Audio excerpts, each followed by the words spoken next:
Thursday thought, encouragement. Have you ever had someone say to you before, "Why are you so chirpy?"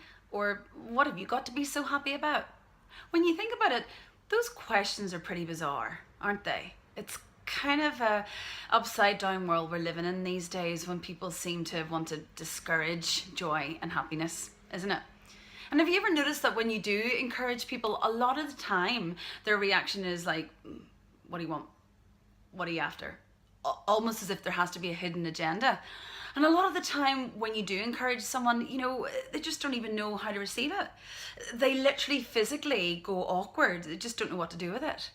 And something else that's really interesting with encouragement is there seem to be people who think that unless you've got your life together in every area, because maybe you're insecure in areas, or you've weaknesses or things that you're working through, pretty much you're human. Well, they seem to think then that means you have no right to encourage. Almost like, well, you're dealing with this, that, and the other, so what makes you think you're in a position to encourage someone else?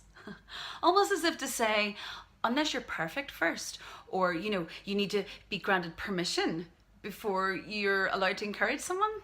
I mean, both of those thoughts are just ridiculous. We have no idea of the power that one word of encouragement can have to someone's life. It could be the difference between them maybe walking away from a relationship or remaining in that relationship. A word of encouragement can be the difference between someone making a really good choice or a pretty silly one.